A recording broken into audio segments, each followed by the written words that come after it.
Police স্টেশনের ভেতরেই হঠাৎ পাওয়া যায় এক এসপির ঝুলন্ত ডেড বডি। বাইরে থেকে এটাকে আত্মহনন মনে হলেও ইন্সপেক্টর অগ্নির মতে এটা একটা পরিকল্পিত খুন।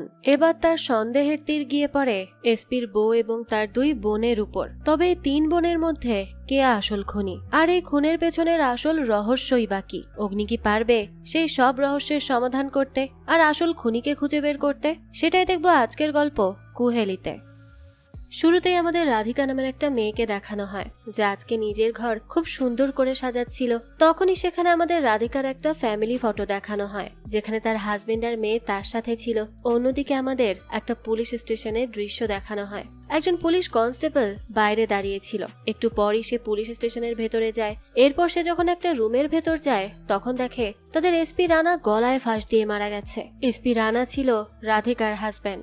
রানার লাশ দেখে সেই কনস্টেবল খুব অবাক হয়ে যায়। দৃশ্য এখান থেকে পরিবর্তন হয়। আমাদের দেখানো হয় মিডিয়ার লোকজন পুলিশ স্টেশনের সামনে এসে ভিড় করে আছে, এইটা জানার জন্য যে রানা কিভাবে মারা গেছে। সে কি সত্যি সত্যি আত্মহনন করেছে নাকি এটা কোনো মার্ডার? মানুষ তো বিশ্বাসই করতে পারছিল না রানার মতো একজন মানুষ আত্মহনন করেছে। মানুষ রানার মৃত্যুটা কোনোভাবেই মেনে নিতে পারছিল না। তারা চাইছিল রানার মৃত্যুর জন্য অন্য কেউ দায়ী হতে পারে, তাই পুলিশ যেন সেটা খুঁজে বের করে। মানুষ রানার জন্য জাস্টিস চাইছিল।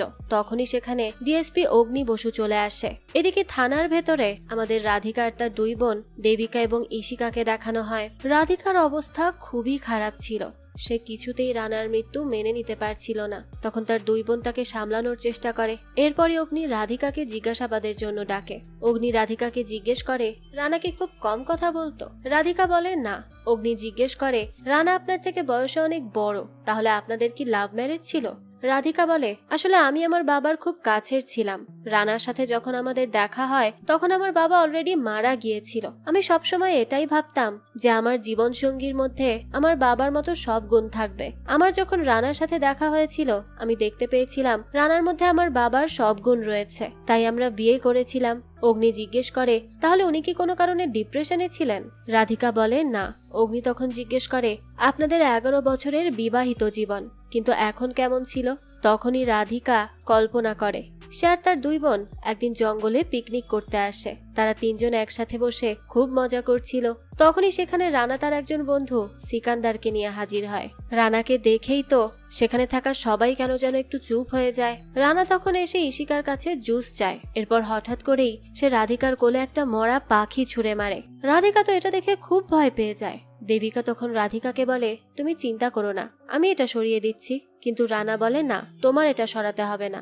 রাধিকা তুমি এটা কেটে ফেলো। দেবিকা বলে তুমি এটা কি কথা বলছো? তুমি তো জানো ছোটবেলা থেকেই রাধিকা এসব জিনিসে খুব ভয় পায় আর সে মাছ মাংস কিছুই খায় না, তাহলে তুমি এটা কেন বলছো?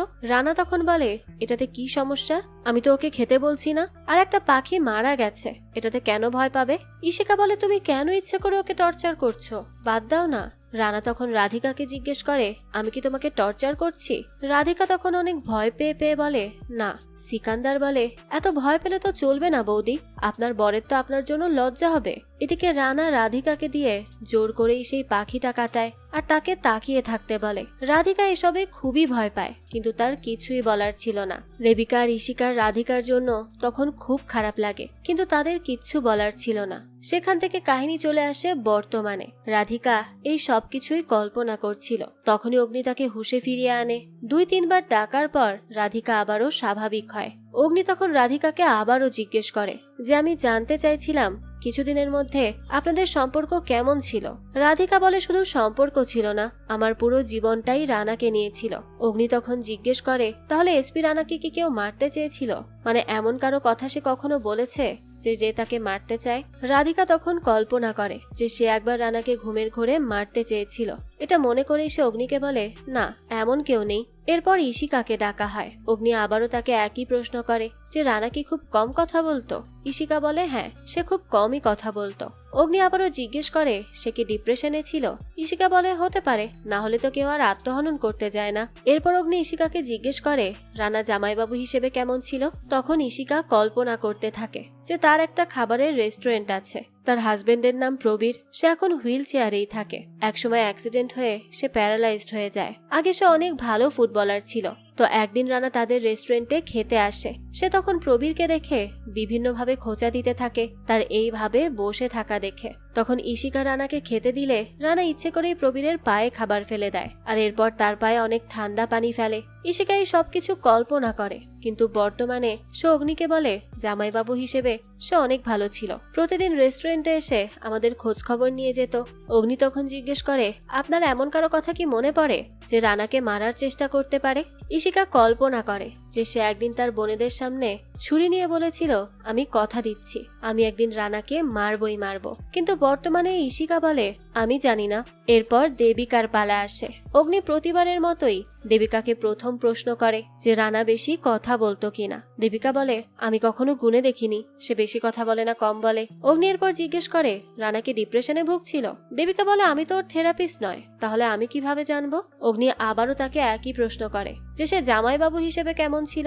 দেবিকা তখন কল্পনা করে সে তার বাচ্চা অলিকে আর রাধিকার মেয়ে রাহিকে খেতে আসতে বলে। তখনই রানা সেখানে চলে আসে। সে এসেই জিজ্ঞেস করে, শুনেছিলাম তোমরা সবাই ঘুরতে যাবে। দেবিকা বলে, হ্যাঁ আমি সেটাই ভাবছি যে বাচ্চাদের নিয়ে ঘুরতে যাব। এই কথা শুনে রানা দেবিকাকে কিছু ছবি দেখায় আর বলে, তাহলে তোমার সাথে এই লোকটাও যাবে? এটা দেখে দেবিকা খুব ভয় পেয়ে যায়। তখনই তার দুজন ছেলে মেয়ে সেখানে চলে আসে আর রানাকে জিজ্ঞেস করে সে তার মাকে কি দেখাচ্ছে। রানা বাচ্চাদের সেই ছবিগুলো দেখাতে গেলে দেবিকা হাত থেকে ইচ্ছে করেই প্লেট ফেলে দেয়। এরপর সে বাচ্চাদেরকে সেখান থেকে চলে যেতে বলে। এখান থেকেই দৃশ্য চলে আসে বর্তমানে। দেবিকা অগ্নিকে বলে, রানা জামাইবাবু হিসেবে খুব প্রোটেক্টিভ ছিল, আমাদের খুব আগলে রাখতো। অগ্নি তখন জিজ্ঞেস করে, কেউ কি তাকে মারতে চেয়েছিল?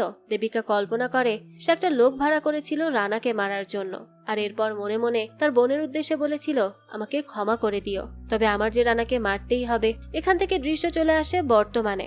দেবিকা বলে, পুলিশ হিসেবে রানার অনেক শত্রু ছিল, আর আপনারও হয়তো অনেক শত্রু আছে। অগ্নি বলে, হ্যাঁ এটা তুমি সত্যি কথা বলেছ।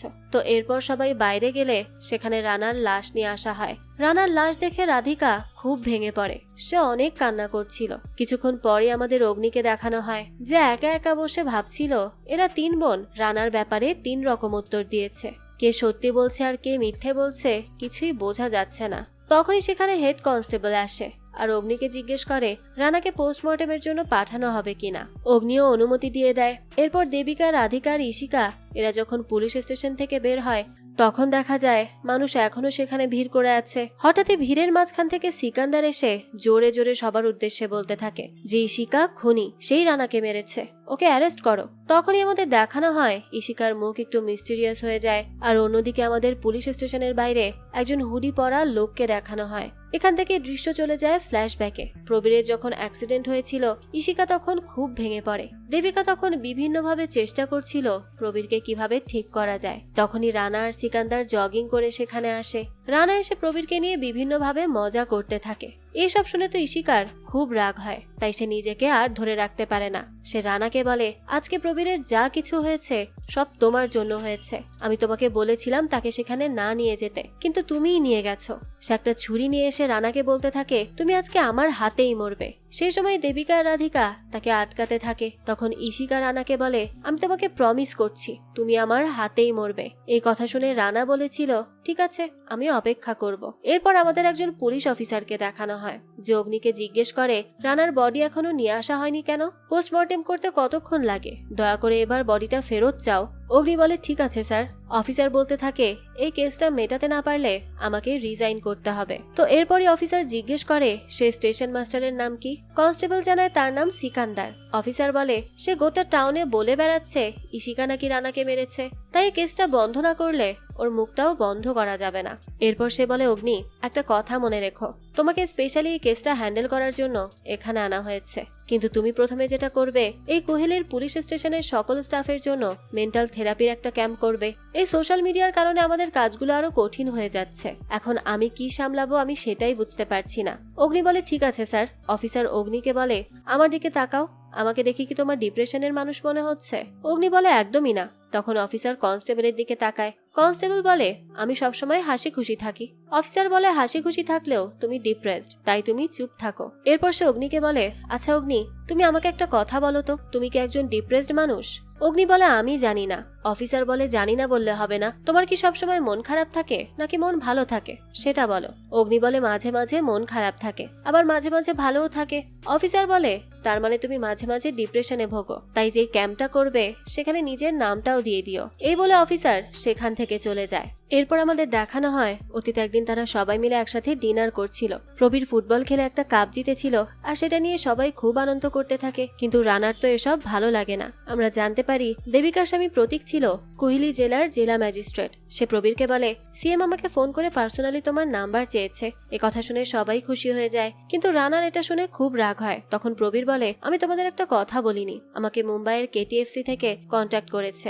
এ কথা শুনে সবাই আরো বেশি খুশি হয়ে যায়। ইশিকা বলে, তার মানে আমরা এখন বড়লোক হয়ে যাব? প্রতীক তখন প্রবীরকে বলে, তোমার অবশ্যই ক্লাব জয়েন করা উচিত, কিন্তু একটা কথা মনে রেখো, তুমি কোহিলি ছেড়ে কোথাও যেতে পারবে না। তোমার প্র্যাকটিসের জন্য যা যা দরকার আমি সবকিছু তোমাকে এনে দিব, কারণ তুমি আমাদের কোহিলির একমাত্র স্টার। তখন রানা বলে, আমি একটা কথা ভুলে গিয়েছিলাম, আমাদের এসএসপি স্যার প্রবীরের সাথে ছবি তোলার জন্য অপেক্ষা করছে, তাই প্রবীর তোমাকে একবার আমার সাথে যেতে হবে। এই কথা শুনে ইশিকা বলে, আজকের জন্য সবকিছু থাক না। সে বারবার রানাকে মানা করে, কিন্তু রানা বলে, এসএসপি স্যারকে আপসেট করা একদম ঠিক হবে না, তাই না? এটা আমার সম্মানের ব্যাপার। ইশিকা আবারও মানা করে, কিন্তু প্রবীর তখন ইশিকাকে বলে রিল্যাক্স করতে। রানা বলে, আমি ওকে যে অবস্থায় নিয়ে যাব সে অবস্থাতেই ফেরত দিলেই তো হবে। এরপরই সেখান থেকে বের হওয়ার সময় প্রবীর রানাকে বলে, তুমি তো এখন ড্রিঙ্ক করে আছো, তাহলে আমাকে চাবি দাও, আমি গাড়ি চালাই। কিন্তু রানা বলে, তুমি আজকের স্টার, আমি তোমাকে কিভাবে গাড়ি চালাতে দিতে পারি? এটা বলে সে নিজেই গাড়ি চালায়, আর তখন সে ইচ্ছে করেই গাড়ি অ্যাক্সিডেন্ট করে, যার কারণে প্রবীরের পা খারাপ হয়ে যায়। সে হাঁটাচলা করার ক্ষমতা হারিয়ে ফেলে। বর্তমানে এই সবকিছু রাধিকা কল্পনা করছিল। এখান থেকে দৃশ্য পরিবর্তন হয়। আমাদের ইশিকাকে দেখানো হয় যে রাস্তা দিয়ে যাচ্ছিল, কিন্তু হঠাৎ সে খেয়াল করে সিকান্দার তার পেছনে যাচ্ছে, অর্থাৎ সিকান্দার ইশিকার উপর নজর রাখছে। এটা দেখে ইশিকা অবাক হয়ে যায়। সে তখন কোনোভাবে তার বাজারের কাজ সম্পূর্ণ করে তাড়াতাড়ি ঘরে চলে আসে। সে খুব ঘামতে থাকে। রাধিকা তখন তাকে জিজ্ঞেস করে, কি হয়েছে? ইশিকা বলে, তুমি ভাবতে পারবে না, ওই সাইকোপ্যাথ সিকান্দার আমার পিছু করছে। মানে সবাই জানে রানা আত্মহনন করেছে, কিন্তু সে আমাকে খুনি বানানোর জন্য উঠে পড়ে লেগেছে। তখন আমাদের রাধিকাদের কাজের মেয়েকে দেখানো হয়। সে অদ্ভুতভাবে রাধিকা ইশিকার কথা শুনছিল, কিন্তু তারা তো এসব খেয়াল করে না। এদিকে রাতের বেলা যখন অগ্নি বাড়ি ফিরছিল, তখনই সেখানে থাকা একটা ঝোপের দিকে তাকালে তার কেমন অদ্ভুত লাগে, কিন্তু পরে সে সেটা স্বাভাবিক ভেবে সেখান থেকে চলে যায়। কিন্তু তার চলে যাওয়ার পর দেখা যায় সেখানে হুডি পরা সেই লোকটা দাঁড়িয়ে আছে। পরের দিন রানার জন্য মেমোরিয়াল রাখা হয়। দেবিকা সবাইকে বলে, এখানে আসার জন্য ধন্যবাদ। আমাদের রানাদা কখনো ঈশ্বরে বিশ্বাস করত না, তাই আমরা সোজা তার মেমোরিয়াল রাখার সিদ্ধান্ত নিয়েছি। ওনার অতীতের ব্যাপারে বলতে আমার অদ্ভুত লাগে, তাই এতটুকু বলবো, সে যেখানেই আছে যেন ভালো থাকে, আর আমি জানি সে সবাইকে আগলে রেখেছে। এরপর রাহি সবার সামনে আসে আর বলে, আমার বাবা আমার হিরো ছিল, কিন্তু সে এখন আমাদের মাঝে আর নেই। তাই বলে তোমরা এটা মনে করো না আমার মা একা হয়ে গেছে। আজকে থেকে আমি আমার বাবার মতোই আমার মাকে আর আমার পরিবারকে প্রোটেক্ট করব। ছোট্ট একটা মেয়ের এসব কথা শুনে সেখানে থাকা সবাই ইমোশনাল হয়ে যায়। এরপর সেখানে ইশিকা আসে আর সবার উদ্দেশ্যে বলে, রানাদা আমার বড় ভাইয়ের মতো ছিল, সে আমাদের বকতো, শাসন করত, কিন্তু ভালোও বাসতো। তার কথা শেষে আসে সিকান্দার। সে কিছু বলতে যাবে তার আগেই সেখানে থাকা একটা লোক খুব জোরে জোরে রানার জন্য কান্না করতে থাকে। অগ্নি তখন কনস্টেবলকে জিজ্ঞেস করে, এই লোকটাকে? কনস্টেবল জানায় লোকটা এখানের মদের দোকানের মালিক। রানা ছিল তার দোকানের একজন লয়াল কাস্টমার। তো এরপর সিকান্দার বলতে থাকে, রানার সাথে আমার শেষ 19 তারিখে দেখা হয়েছিল, সে অনেক খুশি ছিল। তখন আমাদের ফ্ল্যাশব্যাক দেখানো হয়, যেখানে রানা আর সিকান্দার একসাথে বাড়ি ফিরছিল। তখন সিকান্দার রানাকে জিজ্ঞেস করে, তোমার তো আজকে একটা পার্টি ছিল, তাহলে এখন বাড়ি কেন যাচ্ছ? রানা বলে, আজকের দিনে ওই মেয়েটাকে বিয়ে করে উদ্ধার করেছিলাম, তাই এখন বাড়িতে গিয়ে দেখবো আমার জন্য কি সারপ্রাইজ অপেক্ষা করছে। আমার আবার বেশি কিছুর দরকার হয় না, শুধু ভালো খাবার আর ভালো মদ এসব হলেই হয়। এখান থেকে দৃশ্য চলে আসে বর্তমানে। হঠাৎ করে অগ্নি সেখানে উঠে দাঁড়িয়ে বলে, সিকান্দার, আপনাকে রানার মার্ডার কেসে আমরা এখনই গ্রেফতার করব, কারণ রানা মারা যায় সন্ধ্যা 7টা থেকে 7:30টার মধ্যে, আর সেই সময় শুধু আপনিই তার সাথে দেখা করেছিলেন। এই কথা শুনে সেখানে থাকা সবাই অবাক হয়ে যায় আর পুলিশ সিকান্দারকে অ্যারেস্ট করে নিয়ে যায়। এদিকে অগ্নি আলাদা একটা জায়গায় নিয়ে রাধিকার তার বোনদের বলতে থাকে যে রানার পোস্টমর্টেম রিপোর্ট চলে এসেছে। রানাকে প্রথমে একটা মোটা দড়ি দিয়ে মারা হয়েছে আর এরপর সেই রকম একটা দড়ি দিয়ে আবারও ঝুলিয়ে দেওয়া হয়েছে যাতে এটা আত্মহনন মনে হয়। অগ্নি রাধিকাকে বলে, আমি আপনাকে কথা দিচ্ছি আপনার স্বামীর মৃত্যুর কারণ আমি খুঁজে বের করব, কিন্তু এটার জন্য আপনার আমাকে সাহায্য করতে হবে। এই বলে সে সেখান থেকে চলে যাচ্ছিল, কিন্তু এরপর আবারও ফিরে এসে সে রাধিকাকে জিজ্ঞেস করে যে 19 তারিখে আপনি কি করছিলেন। রাধিকা জানায়, আমি একটা পাখি কাটছিলাম। দেখা যায় রাধিকা খুব ভয়ঙ্কর রূপে একটা পাখি কাটছে। অগ্নি দেবিকাকে জিজ্ঞেস করলে দেবিকা বলে, সেদিন পুলিশ ভেরিফিকেশনের পর আমাদের ঘরে পার্টি ছিল, তাই হয়তো আমি আর আমার শাশুড়ি মিলে খাবারের প্রস্তুতি নিচ্ছিলাম। কিন্তু আসলে দেখা যায় দেবিকা ওই দিন রাতের বেলা একটা লাল হুডি পরে তার গাড়িতে কিছু একটা রাখছিল। তাকে দেখে খুব সন্দেহজনক মনে হচ্ছিল। একই কথা ইশিকাকে জিজ্ঞেস করলে সে বলে, আমি আমার কিচেনে রান্না করছিলাম, কিন্তু আসলে তো দেখা যায় সে পুলিশ স্টেশনের সামনে মুখোশ পরে দাঁড়িয়েছিল আর তাকে দেখেও খুব অদ্ভুত মনে হচ্ছিল। এরপর ইশিকা উঠে বলে, আমাকে রেস্টুরেন্টে যেতে হবে। অগ্নি বলে, ঠিক আছে চলো, আমি তোমাকে ছেড়ে দিয়ে আসি। কিন্তু ইশিকা মানা করে। তবে অগ্নির জোর করাতে ইশিকা আর মানা করতে পারে না, সে রাজি হয়ে যায়। যাওয়ার সময় অগ্নি ইশিকাকে বলে, রানার সাথে যাদের শত্রুতা ছিল বা সে যাদের ক্ষতি করেছে আমি তাদের লিস্ট করছি, তুমি আমাকে এটা বলো তোমার হাজবেন্ড প্রবীর এখন কেমন আছে। এই কথা শুনে ইশিকা একটু চুপ হয়ে যায়। তখনই আমাদের একটা ফ্ল্যাশব্যাক দেখানো হয়।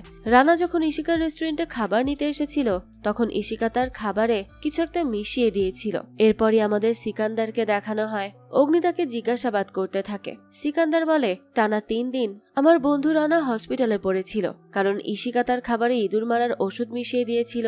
আমার কথা হলো, প্রতিদিন আসা যাওয়ার সময় অনেক অ্যাক্সিডেন্ট হয়, তার মানে এই না যে রানা প্রবীরের অ্যাক্সিডেন্টটা ইচ্ছে করে করিয়েছে, কিন্তু তারপরেও ইশিকা তার খাবারে বিষ মিশিয়েছিল।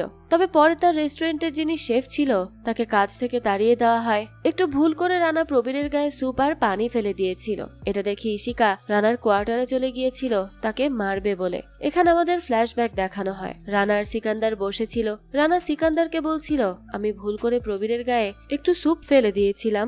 ইশিকা এমন চেঁচিয়েছে আমারও রাগ হলো, তাই আমি প্রবীরের পায়ে ঠান্ডা জল ফেলে দিয়েছি। আমি একটা কথা বুঝে গেছি, ওর দ্বারা আর ফুটবল খেলা হবে না, তাই আমি ভেবে নিয়েছি আমি ইশিকার আবারও বিয়ে দেব, আর সেটা তোমার সাথে দেব। তখনই সেখানে মাতাল অবস্থায় ইশিকা চলে আসে। রানা তখন তাকে জিজ্ঞেস করে, সে এত রাতে এখানে কি করছে। সেই সময় ইশিকা এসে রানার গালে জুতো দিয়ে মারে। এটা দেখে রানারও খুব রাগ হয়। সে ইশিতাকে একটা থাপ্পড় মেরে ফেলে দেয়। তারা এসব কথা বলছিল, তখনই সেখানে অফিসার চলে আসে আর ঘর খালি করতে বলে। সে বলে, আমার অগ্নির সাথে কিছু কথা আছে। সিকান্দারকে এরপর সেখান থেকে নিয়ে যাওয়া হয়। অফিসার দেখে রানার কেসের সাইনবোর্ডে শুধু রানার একটা ছবি আর কোনো ডিটেলস নেই। সে তখন অগ্নিকে জিজ্ঞেস করে যে এখনো সে কোনো ডিটেলস পায়নি কেন, আর ইনভেস্টিগেশন করতে দেরি হলে অফিসারের এখান থেকে ট্রান্সফার হয়ে যাবে। অফিসার অগ্নিকে বলে, এখন আমি প্রেস কনফারেন্সে যাব, সেখানে বলার মতো আমাকে এমন কিছু বলো যেটা বললে সবাই বিশ্বাস রাখবে।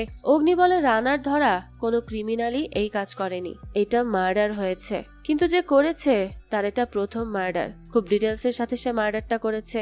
আর আত্মহননের নোটটা খুবই বাজে রকম ছিল, কারণ কেউ আত্মহনন করার আগে নোটে শুধু টাটা লিখে যায় না। আর হয়তো রানা খুনিকে চিনতো, আর খুনি যে তার উপর অ্যাটাক করবে এটাও সে আশা করেনি। এই কথাগুলো বাইরে থেকে লুকিয়ে লুকিয়ে সিকান্দার শুনছিল। এদিকে অগ্নি বলে, রানার কোনো বন্ধু বা আত্মীয়ই মার্ডারটা করেছে। অফিসার তখন খুশি হয়ে বলে, অগ্নি, তোমার দ্বারাই এই কেসটা ইনভেস্টিগেশন করা হবে, তুমি শুধু আমাকে এখন বলো তোমার টিমে কাকে চাই। অগ্নি জানায়, শুধু হরি অর্থাৎ কনস্টেবল। এই মুহূর্তে অন্য কাউকে আমি আর বিশ্বাস করতে পারছি না। এই কথা শুনে হরি তো খুব খুশি হয়ে যায়। এরপরে অফিসার সেখান থেকে চলে গেলে সিকান্দার সেখানে ঢোকে আর বলে, আমি এতক্ষণ আপনাদের কথাগুলো শুনছিলাম, আর আপনি সত্যি কথা বলেছেন, রানাকে তার পরিবারের কেউই মেরেছে। অগ্নি বলে, অবশ্যই আপনি ইশিকার কথা বলছেন তাই তো। সিকান্দার বলে, না। অগ্নি তখন একটু অবাক হয়ে বলে, তাহলে কি রাধিকা মেরেছে? সিকান্দার বলে, সে কিভাবে মারতে পারে, সে তো স্বপ্নে একটা পিঁপড়েও মারতে পারে না, আমার মনে হয় দেবিকা মেরেছে। সিকান্দার তখন একটা কথা কল্পনা করে। একদিন সে রাস্তা দিয়ে যাচ্ছিল, তখন সে দেখতে পায় গাড়ির ভেতরে দেবিকা আর রানা কোনো একটা বিষয় নিয়ে খুব ঝগড়া করছে। দেবিকা সেখান থেকে চলে গেলে সিকান্দার রানাকে জিজ্ঞেস করে যে তাদের মধ্যে কি হয়েছে। রানা বলে, আর বলো না, এই মেয়েটা একটা ক্যারেক্টারলেস। দৃশ্য বর্তমানে এলে সিকান্দার অগ্নিকে বলে, আর কে কে খুনি হতে পারে আমি সেটা আপনাকে পরে ভেবে বলবো, তবে শুধু একটা কথা মনে রাখবেন, কাউকে বিশ্বাস করবেন না। হরি এরপর তাকে জোর জবরদস্তি এখান থেকে বের করে দেয়। এরপর আমাদের দেবিকাকে দেখানো হয় যে একা বসেছিল। তখনই সেখানে প্রতীক আসে। সে দেবিকাকে বলে, আমি বিশ্বাস করতে পারছি না রানার মতো মানুষকে কেউ খুন করতে পারে, তবে সে যেহেতু পুলিশ মানুষ তাই হয়তো তার অনেক বেশি শত্রু ছিল। তখন দেবিকা কল্পনা করতে থাকে তারা সবাই একসাথে খেতে বসেছিল। তখন প্রতীক রাধিকাকে বলেছিল তার খাবার আজকে খুব দারুণ হয়েছে। দেবিকা রাহিকে এরপর তার রেজাল্টের কথা জিজ্ঞেস করে, কারণ দেবিকা রাহিকে পড়ায়। রানা বলে, রাহির জন্য আমার একটা নতুন টিচার দেখতে হবে। দেবিকা বলে, না, এটার কোনো দরকার নেই, এখন ওর যা বিষয় তা আমিই পড়িয়ে দিতে পারবো। রানা বলতে থাকে, কিন্তু রাহি তোমাকে পাত্তা দেয় না। ভাবছি তোমাদের স্কুলে যে নতুন শিক্ষক এসেছে নিলয়, তাকে ঠিক করব। নিলয়ের কথা শুনেই দেবিকা খুব ঘাবড়ে যায়। রানা দেবিকাকে বলে, তুমি একবার নিলয়কে ফোন করো। এই বলে সে দেবিকার ফোন নিয়ে নেয়। দেবিকা তো খুব ঘাবড়ে যায় আর বলে, আমার কাছে নিলয়ের নাম্বার নেই। কিন্তু রানা বলে, তোমার কল লিস্টের প্রথমেই তো তার নাম্বার সেভ করা আছে। এই বলে সে নিলয়কে ফোন দেয়। নিলয় ফোন ধরেই বলে, দেবী, তুমি আমাকে এখন ফোন করেছো কেন? নিলয় অন্য কিছু বলতে যাবে তার আগেই দেবিকা রানার হাত থেকে ফোনটা কেড়ে নেয় আর বলে, আসলে আমি তোমাকে এই জন্য ফোন দিয়েছি কারণ আমি বলতে চেয়েছিলাম আমার অন্য টিচারের সাথে কথা হয়ে গেছে আমাদের মিটিং নিয়ে। আমি এখন একটা ফ্যামিলি লাঞ্চে আছি, তাই তোমার সাথে পরে কথা বলবো। এখন দেবিকাকে নিলয় দেবী বলে ডেকেছে, এটা নিয়ে রানা প্রতীকের সামনে তাদের খোঁচা দিয়ে কথা বলতে থাকে। কাহিনী বর্তমানে আসে। প্রতীক দেবিকাকে বলে, আমি 3 দিনের জন্য কলকাতা যাচ্ছি, কোনো দরকার হলে জানিও। এটা বলে সে সেখান থেকে চলে যায়। তখন দেখা যায় এতক্ষণে পুলিশ স্টেশনের বাইরে থাকা হুডি পরা লোকটা দেবিকার বাড়ির দিকে নজর রাখছিল। পরের দৃশ্যে অগ্নি আসে রাধিকার সাথে দেখা করতে। সে রাধিকাকে জিজ্ঞেস করে, আপনার বোনেদের সাথে রানার সম্পর্ক কেমন ছিল? রাধিকা বলে, রানার নিজের কোনো পরিবার ছিল না, সে সবসময় একটা বড় পরিবার চাইতো, তাই সে আমার বোনেদের নিজের বোনের মতোই আগলে রাখতো। এরপর সে বলে, আপনি কি জানেন সিকান্দার বলছে ইশিকা রানাকে মার্ডার করেছে?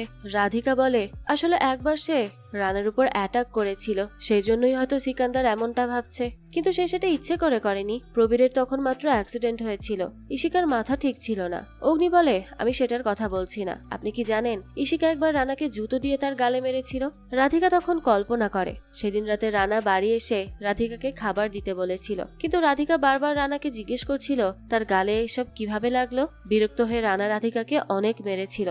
বর্তমানে রাধিকা অগ্নিকে বলে, আসলে সিকান্দারের মাথাটা ঠিক নেই। কুইলিতে সবাই জানে যেদিন থেকে ওর স্ত্রী ওকে ছেড়ে গিয়েছিল ওদিন থেকে ওর মাথা পুরোপুরি খারাপ হয়ে গেছে। ওকে ডাক্তার দেখানো হয়, ওষুধও খায় সে, কিন্তু কিছুই হয় না। হরি অগ্নিকে বলে, আসলেই সে পাগল। কিছুদিন আগে বাজারে একটা লোককে অনেক মারছিল আর জিজ্ঞেস করছিল তার স্ত্রীকে নিয়ে লোকটা কোথায় পালিয়েছে। আসলে সে সরকারি চাকরি করে, তাই এখানের মানসিক হসপিটালে তাকে ভর্তি নিচ্ছে না। এরপর রাধিকা অগ্নিকে বলে, দেবিকা তখন কলেজে পড়ে, আমি হাই স্কুলে, আর ইশিকা আরো ছোট। আমার বাবা মা একটা কার অ্যাক্সিডেন্টে মারা যায়। এরপর থেকে আমার 2 বোন আমাকে বাবা মায়ের মতো আগলে রেখেছে। আসলে আমি একটু ভীতু তো তাই, কিন্তু আমি জানি ওরা এমন কিছু করবে না যাতে আমি কষ্ট পাই। অগ্নি জিজ্ঞেস করে, আচ্ছা 19 তারিখ দিনটা আপনার কেমন ছিল? রাধিকা তখন কল্পনা করে 19 তারিখ সকালে সে রানার জন্য চা বানাচ্ছিল। রানা সেখানে এসে তাকে জিজ্ঞেস করে কে চা খাবে। রাধিকা তখন ভয় পেয়ে পেয়ে বলে, আসলে তুমি তো সবসময় চা খাও, তাই আর কি। রানা তখন বলে, আমি একটা ছোট প্রশ্ন করেছিলাম, তুমি এত ঘাবড়াচ্ছ কেন? এই বলে সে রাধিকাকে পেছন থেকে জড়িয়ে ধরে আর বলে, 11 বছর হয়ে গেল আমরা একসাথে আছি, এখনো তুমি আমাকে ভয় পাও? তুমি তো জানো আমার কিসে রাগ হয়, কি কারণে বিরক্তি হয়। তুমি সেগুলো করবে না, তাহলেই তো আমরা খুশি খুশি থাকতে পারবো। তুমি তো আমার ভালো স্ত্রী, তাই না? রাধিকা বলে, হ্যাঁ। রানা তখন বলে, আজকে আমাকে স্পেশাল কিছু রান্না করে খাওয়াবে, ঠিক আছে? এই বলে সে সেখান থেকে চলে যায়। এরপর রাধিকা রানাকে জিজ্ঞেস করে সে কখন ফিরবে। রানা জানায় আমাদের পুলিশ ভেরিফিকেশন আছে, এরপর পার্টি আছে, পার্টি শেষে ফিরবো। তখন রাধিকা রানাকে অ্যানিভার্সারি গিফট হিসেবে একটা ঘড়ি দিয়েছিল। বর্তমানে অগ্নি রাধিকাকে বলে, তার মানে সেদিন রানার হাতে ঘড়ি ছিল? রাধিকা বলে, হ্যাঁ, কিন্তু হরি রানার মৃতদেহের ছবি দেখায় যেখানে তার হাতে কোনো ঘড়ি ছিল না। রাধিকা কল্পনা করে রানা ঘড়ি দেখে খুশি হয়ে জিজ্ঞেস করেছিল, এই ঘড়িটা তো দামি, তো এত টাকা রাধিকাকে কে দিয়েছে? রাধিকা বলে, আমি জমিয়েছি। রানা বলে, সারা বছর আমার টাকা এভাবে সরাবে না, ঠিক আছে? বর্তমানে সে অগ্নিকে বলে, 19 তারিখ রাতে রানা বাড়ি ফেরেনি। অগ্নি বলে, তাহলে খুনি বেছে বেছে ঘড়িটাই কেন নিল? আচ্ছা, আমাকে ওই ঘড়িটার একটা ছবি দেখান তো। রাধিকা তখন সেই ঘড়ির ছবি দেখায়। অন্যদিকে আমাদের দেবিকাকে দেখানো হয়, যার গাড়িতে রানার ঘড়িটার মতো ঠিক সেরকমই একটা ঘড়ি পড়েছিল।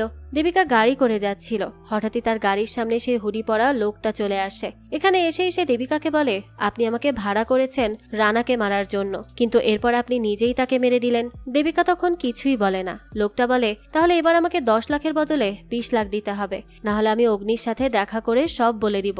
এই বলে লোকটা সেখান থেকে চলে যায়। রাতে অগ্নি ঘুমাচ্ছিল, তখন সে স্বপ্নে দেখে রানা তাকে বলছে যে আমার মার্ডার ওয়েপনটা কোথায়। আর ঠিক তখনই অগ্নির ঘুম ভেঙে যায়। পরের দিন সকালে রাধিকা দেবিকা আর ইশিকার সাথে দেখা করে আর বলে, কাল অগ্নি আমার বাড়িতে এসেছিল, সে ইশিকাকে রানার খুনি ভাবছে। এ কথা শুনে দেবিকা অবাক হয়ে যায়, কিন্তু ইশিকা কিছুই বলে না। এরপর অগ্নি ভাবতে থাকে রানা কেন দেবিকাকে চরিত্রহীন বলেছিল। হরি বলে, তাহলে কি আমরা তার পেছনে লোক লাগাবো? অগ্নি বলে, না, কারণ সে ডিএম এর স্ত্রী, আমাদের খুব সাবধানে কাজ করতে হবে। এরপর সে বলে, আচ্ছা, এত বড় একটা অ্যাক্সিডেন্ট হলো, প্রবীরের 2টা পা কেটে ফেলতে হলো, কিন্তু রানার কিছুই হলো না। হরি বলে, হ্যাঁ, কারণ রানা স্যার গাড়ি থেকে লাফ দিয়ে বেরিয়ে গিয়েছিল। সে লাফ দেওয়ার আগে প্রবীরকে অনেকবার লাফ দিতে বলেছে, কিন্তু প্রবীর ভয় পেয়েছিল, আর বাকিটা তো সবাই জানে। অগ্নি বলে, ইশিকার কাছে মারার সব থেকে ভালো মোটিভ ছিল। হরি বলে, কিন্তু তারপরেও একটা মেয়ের পক্ষে সম্ভব না এত বড় একজন মানুষকে এভাবে মেরে তারপর তাকে রশি দিয়ে ঝুলিয়ে রাখা।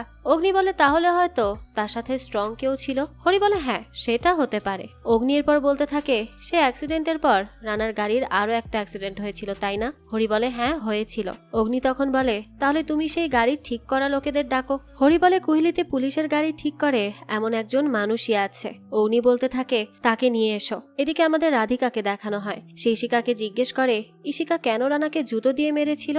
কারণ রানা যেমনই হোক না কেন সে ইশিকার চেয়ে বয়সে অনেক বড় ছিল। ইশিকা তখন রাধিকাকে সরি বলে। সে বলে, আসলে ওই দিন রাতে প্রবীর আবারও আত্মহনন করার কথা বলছিল। আমার মাথার ঠিক ছিল না, আমি ড্রাঙ্ক অবস্থায় ছিলাম, তাই এটা হয়ে গেছে। দেবিকা বলে, তাই বলে তুই সিকান্দারের সামনে ওকে মারতে গেলি?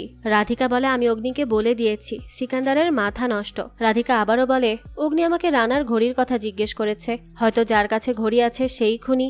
এ কথা শুনে দেবিকা মনে করে ঘড়িটা তো তার কাছে আছে। রাধিকা তখন ইশিকাকে বলে, আচ্ছা, তুই কি কখনো চেয়েছিস রানা মারা যাক? ইশিকা বলে, কখনো না। রাধিকা জিজ্ঞেস করে, তাহলে এমন কেউ আছে যে এটা চাইতো? তখন দেবিকা কল্পনা করে রানার গাড়ির তার কেটে দেওয়ার পর সে রানার গাড়ির পিছু করছিল। সেই সময় রানার অ্যাক্সিডেন্ট হয়ে যায়। দেবিকা খুব খুশি ছিল, কিন্তু তখনই সে দেখে রানা বেঁচে আছে। সে তো গাড়ি থেকে বেরিয়ে আসে। এটা দেখে দেবিকা তাড়াতাড়ি সেখান থেকে পালিয়ে যায়। দৃশ্য আসে বর্তমানে। হরি সেই গাড়ির ড্রাইভারকে নিয়ে আসে। ড্রাইভার বলে, প্রথমবারের অ্যাক্সিডেন্টটা ন্যাচারাল ছিল, কিন্তু দ্বিতীয়টা ন্যাচারাল ছিল না। কেউ একজন গাড়ির যতগুলো তার ছিল সব কেটে দিয়েছিল। এরপর আমাদের দেবিকাকে দেখানো হয়, সে কিছু একটা নিয়ে চিন্তা করছিল।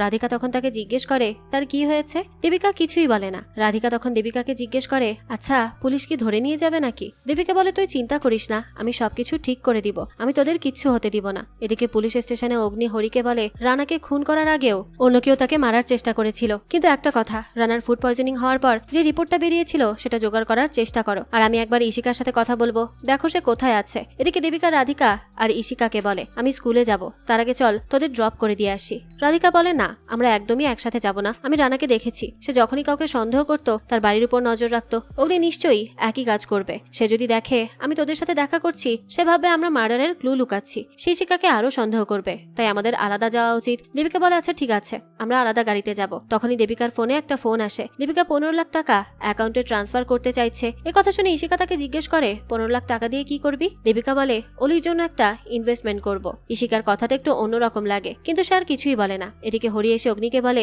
ইশিকাকে সকাল থেকে কোথাও পাওয়া যাচ্ছে না। এ কথা শুনে অগ্নি ভাবে ইশিকা হয়তো কোথাও পালিয়ে যাচ্ছে, তাই সে তাড়াতাড়ি করে পুলিশ স্টেশন থেকে বেরিয়ে পড়ে। তখন দেখা যায় পুলিশ স্টেশনের বাইরে কেউ একজন নজর রাখছিল। এবার তার পা দেখানো হয়, যার জুতোয় লাল ফিতা বাঁধা ছিল। অন্যদিকে ইশিকা গাড়ি করে কুহেলিতে আসছিল, আর গাড়িতে বসে ভাবছিল দেবিকার এতগুলো টাকা কেন লাগবে। অগ্নিরা যখন যাচ্ছিল তখন একজন পুলিশ অগ্নিকে ফোন করে জানায় যে ইশিকা অন্য কোথাও যাচ্ছে না, সে আবারও কুহেলিতে ফিরে আসছে। এইমাত্র তারা একটা খবর পেয়েছে, তাই অগ্নি তার গাড়ি ঘুরিয়ে নেয়। রাতে রাধিকা রাহিকে ঘুম পাড়াচ্ছিল, কিন্তু তার মেয়ে তাকে বলে, আমার খুব ভয় হচ্ছে মা। রাধিকা বলে, চিন্তা করো না, উপরওয়ালা তোমার বাবাকে কিচ্ছু হতে দিবে না।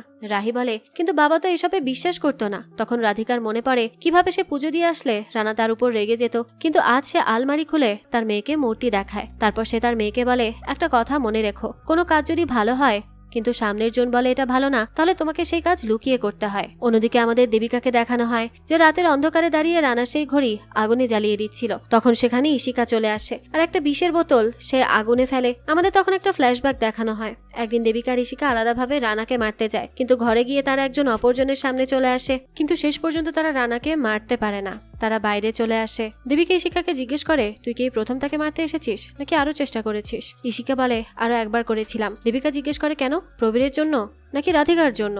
ইশিকা বলে, দুজনের জন্যই। কিন্তু তুমি কেন তাকে মারতে চেয়েছিলে? দেবিকা বলে, প্রতীক যখন অলিকে হোস্টেলে দিয়েছিল আমি তখন প্রচন্ড একা হয়ে পড়েছিলাম। তখন আমাদের স্কুলে একজন নতুন শিক্ষক আসে, নিলয়। আমি তার সাথে একটু ক্লোজ হয়ে গিয়েছিলাম, তাকে কিস করেছিলাম। ইশিকা বলে, শুধু তো একটা কিস, তাহলে কি হয়েছে?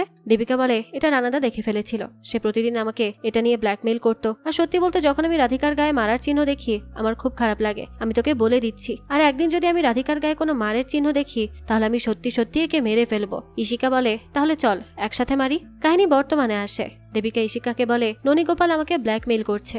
ইশিকা বলে, আমি বুঝতে পারছি না তুই কি জিনিস যে তোকে সারাক্ষণ কেউ না কেউ এসে ব্ল্যাকমেইল করে। মানে একটা ক্রাইমও তুই ঠিক মতো করতে পারিস না, এ কারণেই তুই 15 লাখ টাকা চেয়েছিলি। এদিকে অগ্নি ভাবছিল রানাকে প্রতি মাসে মারার চেষ্টা করা হতো, তাহলে এই মার্ডারটা তাকে কে করতে পারে। তখন সে আবারও সিকান্দারের সাথে কথা বলার জন্য তার বাড়িতে যায়, কিন্তু এখানে গিয়ে দেখে সিকান্দারের বাড়িতে তালা মারা। অগ্নি ভাবতে থাকে সিকান্দার এত রাতে কোথায় যেতে পারে, কারণ তার বন্ধু রানা তো মারা গেছে। এদিকে আমাদের ইশিকা আর দেবিকাকে দেখানো হয় যারা ননির কাছে যায় টাকা দিতে, কিন্তু সে যখন শুনতে পায় এখানে 15 লাখ টাকা আছে, ননি তখন নিতে মানা করে দেয়। ইশিকা বলে, একে তো তুমি তাকে মারতে পারোনি, তার উপর তুমি এতগুলো টাকা কেন চাইছো? ননি কল্পনা করে সেদিন সে মারতে চেয়েছিল, কিন্তু সিকান্দার সেখানে ছিল। সিকান্দার আর রানা ড্রিঙ্ক করে নাচছিল, তাই একবার একজন বন্দুকের সামনে চলে আসে, যার কারণে টার্গেট মিস হয়ে যায়। এদিকে অগ্নি সেখানে রাইফেলের একটা বুলেট খুঁজে পায়। অগ্নি হরিকে জিজ্ঞেস করে, রানা কি এখানে সবসময় আসতো? হরি বলে, হ্যাঁ আসতো। তখন সে জিজ্ঞেস করে, প্রতীকের কোনো রাইফেল আছে? হরি বলে, হয়তো রানাকে তার পরিবার খাবারের সাথে বিষ দিতে পারে বা গাড়ির তার কেটে দিতে পারে, কিন্তু পরিবারের লোককে এভাবে গুলি করে মারবে